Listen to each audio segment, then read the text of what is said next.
ನಮಸ್ಕಾರ ಫ್ರೆಂಡ್ಸ್, ನಾನು ಶ್ವೇತಾ ರಾಜೇಂದ್ರನ್ ಮಾತಾಡ್ತಾ ಇರೋದು ಲಕ್ಷ್ಮಿತ ರಾಯರ್ ಮಗಳು ಕನ್ನಡ ಯೂಟ್ಯೂಬ್ ಚಾನಲ್ಗೆ ತಮ್ಮೆಲ್ಲರಿಗೂ ಆತ್ಮೀಯವಾದ ಸ್ವಾಗತ. ಮುಂಜಾನೆಯ ಶುಭಾಶಯಗಳು ಸ್ನೇಹಿತರೆ. ನಾನು ನಿಮಗೆ ಒಂದು ವಿಶೇಷವಾದ ಮಾಹಿತಿನ ನಾನು ನಿಮಗೆ ತಿಳಿಸ್ಕೊಡ್ತಾ ಇದ್ದೀನಿ. ಏನಪ್ಪ ಅದು ಮಾಹಿತಿ ಅಂದರೆ, ನೋಡಿ ಸ್ನೇಹಿತರೆ, ನಮ್ಮ ಮನೆಯಲ್ಲಿ ಯಾವುದೇ ರೀತಿಯ ಅಭಿವೃದ್ಧಿ ಆಗ್ತಾ ಇಲ್ಲ, ನಮ್ಮ ಜೀವನದಲ್ಲಿ ನಾವು ಸೋತೋಗ್ಬಿಟ್ಟಿದ್ದೀವಿ ಅಂತ ಭರವಸೆ ಕಳ್ಕೊಂಡಿರೋ ಅಂಥವ್ರು ಖಂಡಿತವಾಗ್ಲೂ ನಾನು ಹೇಳೋವಂಥ ಈ ಒಂದು ಪುಟ್ಟ ಕಥೆನ ಕೇಳಾದ್ಮೇಲೆ ನಮ್ಮ ಜೀವನದಲ್ಲೂ ಸಹ ಕೀರ್ತಿ ಪಡಿಬೇಕು, ಅಭಿವೃದ್ಧಿ ಪಡಿಬೇಕು, ಜೀವನದಲ್ಲಿ ಏನಾದರೂ ಒಂದು ಸಾಧಿಸಬೇಕು ಅಂತ ಮನಸ್ಸಿರೋ ಅಂಥವ್ರು ನಾನು ಹೇಳೋ ಅಂಥ ಪುಟ್ಟ ತಂತ್ರನ ಮಾಡ್ಕೊಂಡಿದ್ದೆ ಆದರೆ, ಅಥವಾ ಈ ವಸ್ತುನ ನೀವು ನಿಮ್ಮ ಮನೆಯ ಮೇನ್ ಡೋರ್ಗೆ ನೀವು ತಂದು ಹಾಕೋದ್ರಿಂದ ಖಂಡಿತವಾಗ್ಲೂ ನಿಮ್ಮ ಮನೆಯಲ್ಲಿ ಕೀರ್ತಿ ಇರ್ಬೋದು, ಯಶಸ್ಸು ಇರ್ಬೋದು, ಅಥವಾ ನಿಮ್ಮ ಮನೆಯಲ್ಲಿರುವಂಥ ಸದಸ್ಯರ ನಡುವೆ ಪ್ರೀತಿ ವಿಶ್ವಾಸ ಇರ್ಬೋದು, ಹೊಂದಾಣಿಕೆ ಇರ್ಬೋದು, ಅದೆಲ್ಲನೂ ನೀವು ಪಡ್ಕೊಳ್ಳೋದಕ್ಕೆ ಖಂಡಿತವಾಗ್ಲೂ ಸಹಾಯಕ ಕೆಲಸನ ಇದು ಮಾಡುತ್ತೆ. ಅದಕ್ಕೋಸ್ಕರ ನೀವು ಏನು ಮಾಡಬೇಕು ಅಂದರೆ ಸ್ನೇಹಿತರೆ, ಮೊದಲಿಗೆ ನೀವು ಅದರ ಮಹತ್ವ ಏನು ಅನ್ನೋದನ್ನ ನೀವು ತಿಳ್ಕೊಬೇಕು. ಅದು ಏನಪ್ಪ ಅದು ಅಂತಂದರೆ, ಸ್ನೇಹಿತರೆ, ದೇವಸ್ಥಾನಗಳಲ್ಲಿ ನೀವು ಹೋದಾಗ ಒಂದು ರಾಕ್ಷಸನ ಮುಖದ ಬಿಂಬನ ನೋಡ್ತಾ ಇರ್ತೀರ. ಅಂದರೆ ಯಾವುದಾದ್ರೂ ಒಂದು ದೇವಸ್ಥಾನ ಇರ್ಬೋದು, ದುರ್ಗಾ ದೇವಸ್ಥಾನ ಇರ್ಬೋದು, ಶಿವನ ದೇವಸ್ಥಾನ ಇರ್ಬೋದು, ಅಥವಾ ನೀವು ಯಾವುದೇ ಒಂದು ದೇವಸ್ಥಾನಕ್ಕೆ ಹೋದಾಗ ಗೋಪುರಗಳ ಮಧ್ಯದಲ್ಲಿ ನೀವು ನೋಡೋ ಅಂಥ ಒಂದು ರಾಕ್ಷಸ ರೂಪದ ಮುಖನ ನೀವು ನೋಡ್ತಾ ಇರ್ತೀರ. ಆ ರಾಕ್ಷಸದ ಮುಖದ ಹಿಂದೆ ಅದ್ಭುತವಾದ ಜೀವನದ ರಹಸ್ಯ ಇರೋದನ್ನ ನೀವು ತಿಳಿದುಕೊಳ್ಳಲೇಬೇಕು. ಏನಪ್ಪ ಅದು ಅಂತಂದರೆ, ಯಾವುದೇ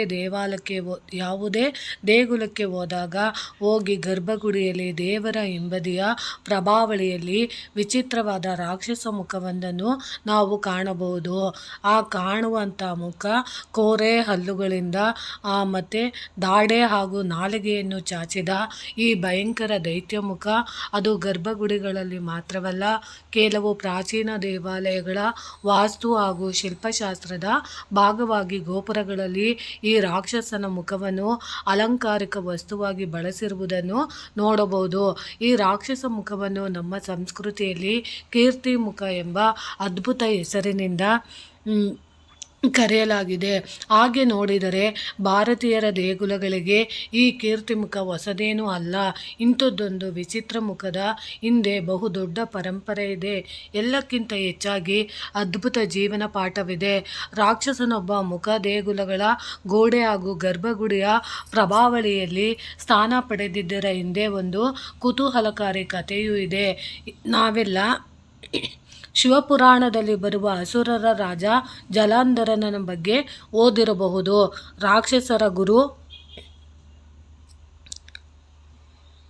ರಾಕ್ಷಸರ ಗುರು ಶುಕ್ರಾಚಾರ್ಯರ ಪರಮಶಿಷ್ಯ ಆತ ಸ್ವತಃ ಪಾರ್ವತಿಯನ್ನೇ ಮೋಹಿಸಲು ಮುಂದಾಗಿದ್ದ ಹಠಮಾರಿ ಅಸುರ ರಾಜ ಆತ.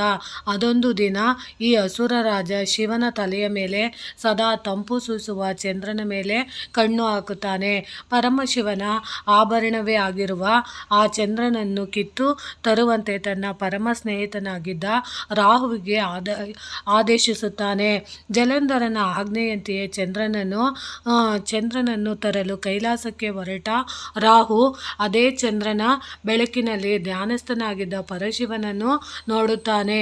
ಶಿವನ ತಲೆಯ ಮೇಲಿರುವ ಚಂದ್ರನನ್ನು ಕಿತ್ತುಕೊಳ್ಳುವ ಅವಸರದಲ್ಲಿ ಶಿವನ ಧ್ಯಾನಕ್ಕೆ ಭಂಗವನ್ನುಂಟು ಮಾಡುತ್ತಾನೆ. ತನ್ನ ತಪೋಭಂಗಗೊಳಿಸಿದ ರಾಹುವಿನ ಕುಚೇಷ್ಟಗಳಿಂದ ಕುಪಿತನಾದ ಶಿವ ತನ್ನ ಮೂರನೇ ಕಣ್ಣಿನಿಂದ ಅಗ್ನಿ ಜ್ವಾಲೆಗಳನ್ನು ಸ್ಫೋಟಿಸಿಬಿಡುತ್ತಾನೆ. ಶಿವ ಸ್ಫೋಟಿಸಿದ ಅಗ್ನಿ ಜ್ವಾಲೆಗಳಿಂದ ಸಿಂಹಮುಖಿ ಎಂಬ ಭಯಾನಕ ರಾಕ್ಷಸನೊಬ್ಬ ಹುಟ್ಟಿಕೊಳ್ಳುತ್ತಾನೆ. ಆಗ ಶಿವ ತನ್ನ ತಪಸ್ಸಿಗೆ ಭಂಗ ತಂದ ರಾಹುವನ್ನು ನುಂಗಿ ಹಾಕುವಂತೆ ಆ ಸಿಂಹಮುಖಿ ರಾಕ್ಷಸನಿಗೆ ಆದೇಶಿಸುತ್ತಾನೆ. ಇದರಿಂದ ನಡುಗಿ ಹೋದ ರಾಹು ತನ್ನಿಂದಾದ ಪ್ರಮಾದವನ್ನು ಕ್ಷಮಿಸುವಂತೆ ಶಿವನನ್ನು ಪರಿಪರಿಯಾಗಿ ಬೇಡಿಕೊಳ್ಳುತ್ತಾನೆ. ಇದರಿಂದ ಶಿವನಿಂದ ಶಿವನಿಂದ ಸೃಷ್ಟಿಯಾದ ಆ ಸಿಂಹಮುಖಿ ರಾಕ್ಷಸನಿಂದಲೂ ತನ್ನನ್ನು ರಕ್ಷಿಸುವಂತೆ ಕೇಳಿಕೊಳ್ಳುತ್ತಾನೆ. ರಾಹುವಿನ ಕ್ಷಮೆಯಾಚನೆಯಿಂದ ತಣ್ಣಗಾದ ಶಿವ ಆತನನ್ನು ಬಿಟ್ಟು ಬಿಡುವಂತೆ ಸಿಂಹಮುಖಿಗೆ ಹೇಳುತ್ತಾನೆ. ಆದರೆ ಆ ಹೊತ್ತಿಗಾಗಲೇ ಭಯಾನಕ ಹಸಿವಿನಿಂದ ಕುದ್ದು ಹೋಗಿದ್ದ ಆ ಸಿಂಹಮುಖಿ ತನ್ನ ಹಸಿವು ನೀಗಿಸಿದರೆ ಮಾತ್ರ ರಾಹುವನ್ನು ಬಿಡುವುದಾಗಿ ಹೇಳುತ್ತಾನೆ. ಆಗ ಪರಶಿವನು, ನಿನ್ನನ್ನೇ ನೀನು ತಿಂದು ಹಸಿವು ನೀಗಿಸಿಕೊ ಎನ್ನುತ್ತಾನೆ. ಶಿವನ ಆಜ್ಞೆಯಂತೆ ಆ ಸಿಂಹಮುಖಿ ಕಾಲಿನ ಭಾಗದಿಂದ ತನ್ನನ್ನು ತಾನು ತಿನ್ನಲು ಆರಂಭಿಸುತ್ತಾನೆ. ಮೊದಲು ಕಾಲು, ಆನಂತರ ಹೊಟ್ಟೆ, ಎದೆಯ ಭಾಗ, ಹೀಗೆ ಒಂದೊಂದಾಗಿ ತನ್ನೆಲ್ಲ ಅವಯವಗಳನ್ನು ತಾನೇ ತಿಂದು ಮುಗಿಸಿದ ಸಿಂಹಮುಖಿ ಕೊನೆಗೆ ಉಳಿದಿದ್ದ ತನ್ನೆರಡೂ ಕೈಗಳನ್ನು ತಿನ್ನೋದಕ್ಕೆ ಶುರುವಿಟ್ಟುಕೊಳ್ಳುತ್ತಾನೆ. ಇನ್ನೇನು ಆ ರಾಕ್ಷಸ ತನ್ನೆರಡೂ ಕೈಗಳನ್ನು ತಿಂದು ಮುಗಿಸಬೇಕು ಎನ್ನುವಷ್ಟರಲ್ಲಿ ಶಿವ ಆ ರಾಕ್ಷಸನಿಗೆ ತಿನ್ನೋದನ್ನು ನಿಲ್ಲಿಸುವಂತೆ ಸೂಚಿಸುತ್ತಾನೆ. ಕೊನೆಗೆ ತಿನ್ನದೆ ಉಳಿದಿದ್ದು ಸಿಂಹಮುಖಿ, ರಾಕ್ಷಸನ ಮುಖ ಮಾತ್ರ.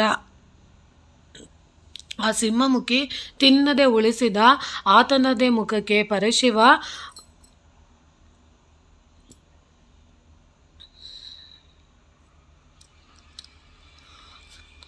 ನೋಡಿ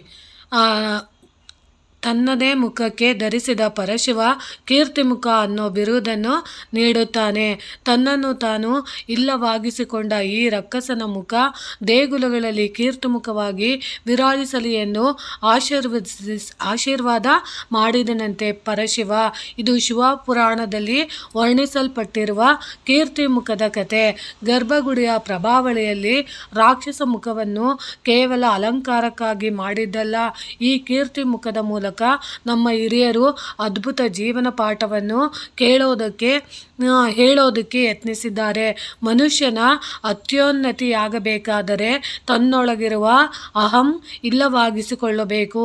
ತನ್ನ ದೇಹವನ್ನು ತಾನೇ ತಿಂದು ಮುಗಿಸಿದ ಆ ಅಸುರರಂತೆ ನಮ್ಮೊಳಗಿನ ಅಹಂಕಾರವನ್ನು ನೀಗಿಸಿಕೊಳ್ಳಬೇಕು. ಆಗ ಮಾತ್ರವೇ ಆತ್ಮೋನ್ನತಿ ಸಾಧ್ಯ ಎಂಬುದು ಈ ಕೀರ್ತಿಮುಖ ಹಿಂದೆ ಇರುವ ರಹಸ್ಯ ಮತ್ತು ಸಂದೇಶ. ಇಂಥ ಅದ್ಭುತ ಜೀವನ ಸಂದೇಶ ನೀಡುವ ಈ ಕೀರ್ತಿಮುಖ ದೇಗುಲಗಳ ಗೋಡೆಯನ್ನು ಅಲಂಕರಿಸಿದ್ದು ಗುಪ್ತರ ಕಾಲದಲ್ಲಿ ಸುಮಾರು 2500 ವರ್ಷಗಳ ಹಿಂದೆ. ಭಾರತೀಯ ವಾಸ್ತುಶಿಲ್ಪ ಮಾತ್ರವಲ್ಲ, ಬೌದ್ಧರ ವಾಸ್ತುಶೈಲಿಯಲ್ಲೂ ಈ ಕೀರ್ತಿಮುಖವನ್ನು ಬಳಸಲಾಗಿದೆ. ಚೀನಾದಿಂದ ಹಿಡಿದು ದಕ್ಷಿಣ ಏಷ್ಯಾದ ಹಲವು ರಾಷ್ಟ್ರಗಳಲ್ಲೂ ಈ ಕೀರ್ತಿಮುಖ ದೇಗುಲಗಳ ವಾಸ್ತು ವಿನ್ಯಾಸದ ಒಂದು ಭಾಗವಾಗಿ ಬಳಕೆಯಾಗಿದೆ. ಈ ಕೀರ್ತಿಮುಖವನ್ನು ಕಲ್ಯಾಣಿ ಚಾಲುಕ್ಯರು ತಾವು ನಿರ್ಮಿಸಿದ ದೇಗುಲಗಳಲ್ಲಿ ವಾಸ್ತು ಹಾಗೂ ಅಲಂಕಾರಿಕ ಭಾಗವಾಗಿ ಬಳಸೋದಕ್ಕೆ ಆರಂಭಿಸಿದರು. ಕೀರ್ತಿಮುಖದ ಹಿಂದಿರುವ ಪೌರಾಣಿಕ ಕಥೆಗಳು ಅದೇನೇ ಇರಲಿ, ಆದರೆ ಇದು ನೀಡುವ ಅದ್ಭುತ ಜೀವನ ಸಂದೇಶವನ್ನು ಜನರಿಗೆ ತಲುಪಿಸೋದೇ ನಮ್ಮ ಹಿರಿಯರ ಉದ್ದೇಶವಾಗಿತ್ತು. ನೋಡಿ ಸ್ನೇಹಿತರೆ, ಅದಕ್ಕೆ ಹೇಳ್ತಾ ಇರೋದು, ನಿಮ್ಮ ಮನೆಯಲ್ಲಿ ನೀವು ಯಶಸ್ಸು ಮತ್ತು ಕೀರ್ತಿನ ಪಡಿಬೇಕು ಅಂದರೆ ನಾವು ಯಾವಾಗಲೂ ಅಷ್ಟೇ ನಮ್ಮಲ್ಲಿರೋಂಥ ನೆಗೆಟಿವಿಟಿ ಎಲ್ಲ ಹೋಗಬೇಕು, ದೂರ ಆಗಬೇಕು. ನಮ್ಮ ಮನೆಯಲ್ಲಿ ನಮ್ಮ ಜೊತೆನೇ ಇದ್ದು ನಮಗೆ ಗೊತ್ತಿಲ್ಲದಿದ್ದಂಗೆ ನಮ್ಮ ಶತ್ರುಗಳು ನಮ್ಮ ಜೊತೆನೇ ಇದ್ದು ನಮ್ಮ ಬೆನ್ನಿಂದೆ ಚೂರು ಹಾಕೋಂಥ ಕೆಲಸಗಳು ಬೇಕಾದಷ್ಟು ಮಾಡ್ತಾ ಇರ್ತಾರೆ. ಸಂಬಂಧಿಕರು ಮೇಲ್ನೋಟಕ್ಕೆ ತುಂಬ ಖುಷಿಯಾಗಿ ನಮ್ಮೋರಂಗೆ ನಟಿಸ್ತಾ ಇರ್ತಾರೆ, ಆದರೆ ಬೆನ್ನಿಂದೆ ನಮಗೆ ಗೊತ್ತಿಲ್ಲದಿದ್ದಂಗೆ ಚೂರಿ ಹಾಕೋಂಥ ಕೆಲಸಗಳನ್ನ ಮಾಡ್ತಾ ಇರ್ತಾರೆ. ಅಭಿವೃದ್ಧಿ ಆಗೋದಕ್ಕೆ ಬಿಡೋದಿಲ್ಲ. ಮಕ್ಕಳ ವಿದ್ಯಾಭ್ಯಾಸದಲ್ಲಿ ತೊಡಕಾಗ್ತಾ ಇರುತ್ತೆ. ಒಂದು ಗಂಡ ಹೆಂಡತಿ ಚೆನ್ನಾಗಿದ್ದರೆ ನೋಡಿ ಸಹಿಸೋಕ್ಕಾಗೋದಿಲ್ಲ. ಒಂದು ಒಳ್ಳೆಯ ಉದ್ಯೋಗ ಸಿಗ್ತಿದೆ ಅಂದರೆ ಅದನ್ನು ಅವ್ರ ಕೈಯಲ್ಲಿ ಸಹಿಸ್ಕೊಳ್ಳೋಕ್ಕೆ ಆಗ್ತಾ ಇರಲ್ಲ. ಅಂಥವರ ಮಧ್ಯಗಳಲ್ಲಿ ನಮ್ಮ ಸುತ್ತಮುತ್ತನೇ ರಾಹು ಇರ್ಬೋದು, ಕೇತು ಅಂತ ಜನಗಳಿರ್ಬೋದು. ಅಂಥ ರಾಹು ಮತ್ತು ಕೇತುಗಳನ್ನ ಸದೆ ಬಡಿಯೋದಕ್ಕೆ ಹೇಗೆ ಪರಮಶಿವ ಸಿಂಹಮುಖನ ಹೇಗೆ ಆಹ್ವಾನ ಮಾಡಿ ಅವರನ್ನು ಧ್ವಂಸ ಮಾಡೋದಕ್ಕೆ ಹೇಳ್ತಾರೋ, ಹಂಗೆ ನಮ್ಮ ಜೀವನದಲ್ಲಿ ಬರೋವಂಥ ಕಷ್ಟ ಕಾರ್ಪಣ್ಯಗಳನ್ನ ನೀಗಿಸೋದಕ್ಕೆ ನಮ್ಮಿಂದ ಏನೂ ಮಾಡೋಕ್ಕಾಗಲಿಲ್ಲ ಅಂದ್ರೂ, ಯಾವುದೇ ಪೂಜೆ ಪುನಸ್ಕಾರಗಳನ್ನ ನಾವು ಮಾಡೋಕ್ಕಾಗಲಿಲ್ಲ ಅಂದರೂ ಕೆಲವೊಂದು ವಸ್ತುಗಳು ನಮ್ಮಲ್ಲಿ ನಮಗೆ ಅದ್ಭುತವಾದ ಶಕ್ತಿನ ನೀಡುತ್ತೆ, ನಮ್ಮ ಮನೇನ ಕಾಪಾಡುತ್ತೆ ಅನ್ನೋದಕ್ಕೋಸ್ಕರ ನಾವು ಏನು ಮಾಡಬೇಕು ಅಂದರೆ ಈ ಪುಟ್ಟದಾಗಿರೋ ಅಂಥ ಒಂದು ಕೀರ್ತಿಮುಖ ಇರೋ ಅಂಥದ್ದನ್ನ ಪ್ರತಿಮೆನೆ ತಂದು ನೀವು ಮನೆಯ ಎಂಟ್ರೆನ್ಸ್ಗೆ ನೀವು ನೇತಾಕೋದ್ರಿಂದ ಖಂಡಿತವಾಗ್ಲೂ ನಮ್ಮ ಮನೆಯಲ್ಲಿ ಯಾವುದೇ ಶತ್ರುಗಳ ಕಾಟ ಇರ್ಬೋದು, ಅಥವಾ ನಮಗೆ ಯಾರೇ ಕೆಟ್ಟದ್ದನ್ನು ಬಯಸ್ತಾ ಇದ್ರೂ ಅವ್ರಿಗೂ ಸಹ ಮನಸ್ಸು ಪರಿವರ್ತನೆ ಆಗಿ ಅವರು ಒಳ್ಳೆಯ ದಾರಿಯಲ್ಲಿ ನಡೆಯೋದಕ್ಕೆ ಪೂರಕವಾಗುವಂತಹ ಕೆಲಸನ ಈ ಕೀರ್ತಿ ಮುಖ ಅನ್ನೋದು ನಮಗೆ ಖಂಡಿತವಾಗ್ಲೂ ಸಹಾಯ ಮಾಡುತ್ತೆ. ಅದಕ್ಕೋಸ್ಕರ ನೀವು ಖಂಡಿತವಾಗ್ಲೂ ಕೀರ್ತಿ ಮುಖ ತಗೊಳ್ಳುವಾಗ ಬಲಗಡೆ ಆನೆಯ ಪ್ರತಿಮೆ ಇರೋಂಥದ್ದು, ಅಂದರೆ ಆನೆಯ ಚಿತ್ರ ಇದ್ದರೆ ತುಂಬ ಸರ್ವಶ್ರೇಷ್ಠವಾದದ್ದು, ಮೇಲೆ ನಾಗಗಳ ಸಂಚಾರ ಇರೋಂಥದ್ದು ನೀವು ನೋಡಿ ಅಂಥದ್ದನ್ನು ನೀವು ಖಂಡಿತವಾಗ್ಲೂ ಆಯ್ಕೆ ಮಾಡ್ಕೊಳ್ಳಿ.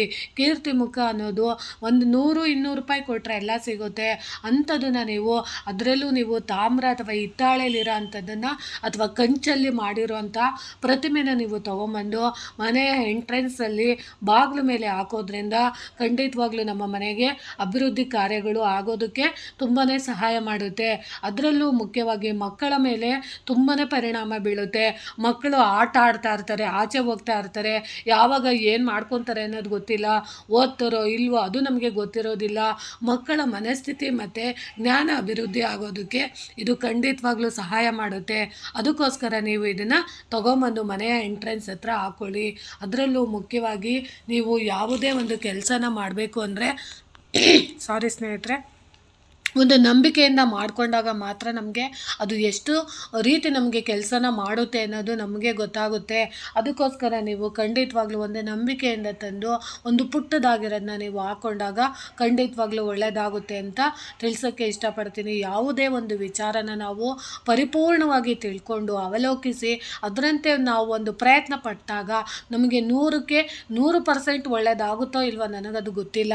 ಯಾಕಂದರೆ ನಮ್ಮ ಆಚಾರ ಇರ್ಬೋದು, ನಮ್ಮ ಸಂಸ್ಕೃತಿ ಇರ್ಬೋದು, ನಮ್ಮ ಹಿಂದೂ ಧಾರ್ಮಿಕತೆಯ ಅಲ್ಲಿ ಬರೆದಿರುವಂಥ ಶಾಸ್ತ್ರ ಇರ್ಬೋದು, ಪುರಾವೆಗಳಿರ್ಬೋದು, ಗ್ರಂಥಗಳಿರ್ಬೋದು, ಮಂತ್ರಗಳಿರ್ಬೋದು, ಅದಕ್ಕೆ ಅದರದೇ ಆದ ಶಕ್ತಿಗಳಿರುತ್ತೆ, ಅದರದೇ ಆದ ರೀತಿ ನೀತಿಗಳಿರುತ್ತೆ.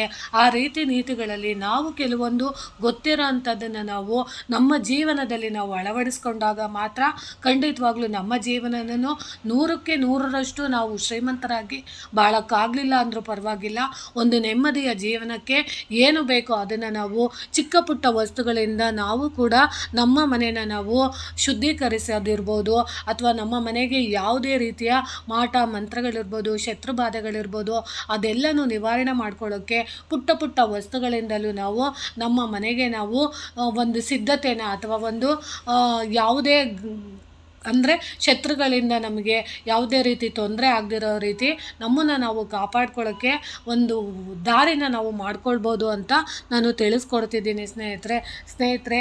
ಈ ಮಾಹಿತಿ ನಿಮಗೆ ಇಷ್ಟ ಆಗಿದ್ದರೆ ದಯವಿಟ್ಟು ನನ್ನ ಚಾನಲ್ನ ಸಬ್ಸ್ಕ್ರೈಬ್ ಮಾಡ್ಕೊಂಡು ನೋಡಿ, ಹೆಚ್ಚೆಚ್ಚು ವಿಡಿಯೋನ ಶೇರ್ ಮಾಡಿ. ಹೊಸದಾಗಿ ಯಾರಾದರೂ ನೋಡ್ತಿದ್ರೆ ದಯವಿಟ್ಟು ಸಬ್ಸ್ಕ್ರೈಬ್ ಮಾಡ್ಕೊಂಡು ನೋಡಿ ಅಂತ ತಿಳಿಸ್ತೀನಿ ಸ್ನೇಹಿತರೆ. ಪ್ರೀತಿಯ ಧನ್ಯವಾದಗಳು ಸ್ನೇಹಿತರೆ.